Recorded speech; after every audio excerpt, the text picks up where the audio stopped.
在前面几期里，我们已经把一个大的时代背景讲清楚了。这个时代正在发生的变化，并不是某一个技术的突破，也不是某一个产业的崛起，而是整个资源配置逻辑的转向。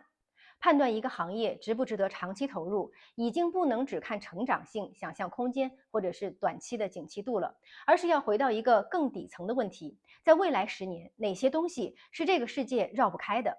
这一期呢，我们要解决的不是选股的问题，而是一个更上游的问题：哪些行业会被反复投入10年？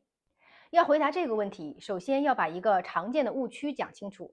很多人理解的长期赛道，往往是需求很大、故事很好听、技术很前沿，但是真正能被反复投入10年的行业，往往有一个共同的特征：它们并不性感，但是却不可替代。判断长期投入的第一条标准就是硬约束。所谓的硬约束，指的不是政策偏好，也不是市场的情绪，而是物理层面、工程层面、现实运行层面的限制。如果没有这些东西，系统就无法运行，或者运行成本会急剧上升。那这类的约束呢，不会因为情绪的变化而消失，也不会因为周期波动而被替代。在这样的标准之下，第一类会被反复投入10年的行业是制造业中最基础、最复杂的那些部分。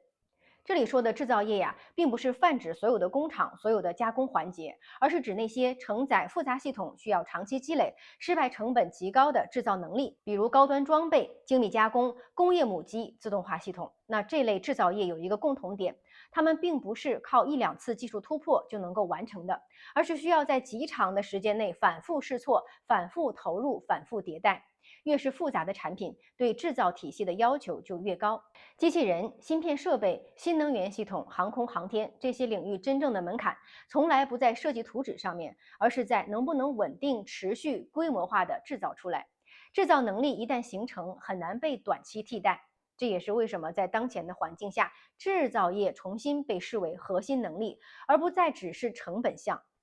第二类会被反复投入10年的行业呢，是材料行业。材料的重要性在过去很长一段时间里被低估了，因为在一个全球供应链高度顺畅的时代，材料更像是背景条件，而不是决定性因素。但是当产品复杂度不断的提高，性能边界不断被逼近的时候，材料本身就从背景走到了前台。材料决定了上限，不是你想做什么，而是你能做到什么。机器人关节的寿命、芯片制成的极限、能源设备的安全边界、航空航天的可靠性，本质上都是被材料的性能所限制的。这类限制不能靠算法解决，也不是靠商业模式解决，而只能靠长期投入基础研究、工艺累积的产业化能力一点一点被突破。材料行业的一个重要特征就是研发周期长、见效慢、失败率高，但是一旦突破，就会成为整个产业链的基础。这也是为什么在当前的阶段，关键材料、先进材料、功能材料会被各国反复投入，因为它们直接决定了一个国家和产业体系能走多远。第三类会被反复投入10年的行业呢，是能源和它相关的系统。能源的重要性啊，在任何时代都存在，但是在当前这个高度数字化、自动化、智能化的阶段，它的重要性被进一步放大了。所有的高科技，你看最终啊，都会转化为能源消耗。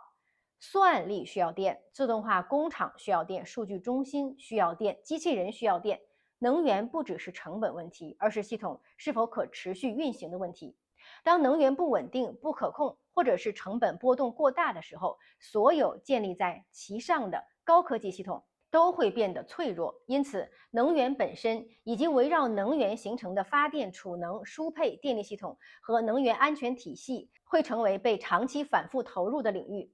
需要强调的是这里说的能源并不等同于某一种具体的技术路线，而是整个能源系统的稳定性和安全性。那谁掌控了长期稳定可控的能源供给，谁就能为其他产业提供运行的基础。第四类会被反复投入10年的行业呢，是基础设施的升级和重构。这里说的基础设施不是传统意义上的道路桥梁而是指支撑现代社会运行的所有底层系统，包括电网、通信网络、数据中心、物流体系、城市运行系统。那这些基础设施一旦老化，或者不匹配新的生产方式，整个系统的效率就会下降。随着产业复杂度的提高，基础设施不再是一次性的建设，而是需要持续升级和重构。这类投入呢，往往不具备爆发性的成长曲线，但是具有极强的确定性和长期性。只要社会还在运行，那这些系统呢就必须被维护、被升级、被替换。第五类会被反复投入10年的行业呢，是和安全、稳定、韧性相关的领域。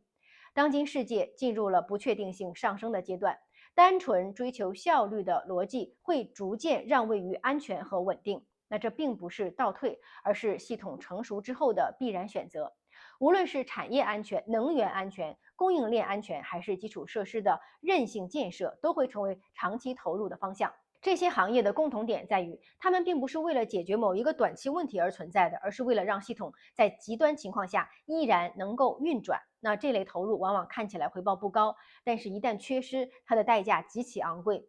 如果我们把以上的行业放在一起来看呢，会发现一个非常清晰的共性：它们都不依赖情绪驱动，也不依赖短期需求的爆发，而是直接嵌入到现实世界的运行逻辑当中。只要这个世界还在运转，那这些行业就不可能被忽略。因此，被反复投入10年的行业，并不是那些最容易讲故事的行业，而是那些最难被替代的行业。他们未必每一年都站在风口，但是他们会在更长的时间尺度上持续获得资源配置。所以这一期呢，我真正想传达的核心判断就是在未来10年的长期投入，不会奖励那些会讲故事、讲概念的人，而是会奖励那些掌握着硬约束、建设底座能力的体系。制造业、材料、能源、基础设施和安全相关的领域，构成了这个时代最重要的长期赛道。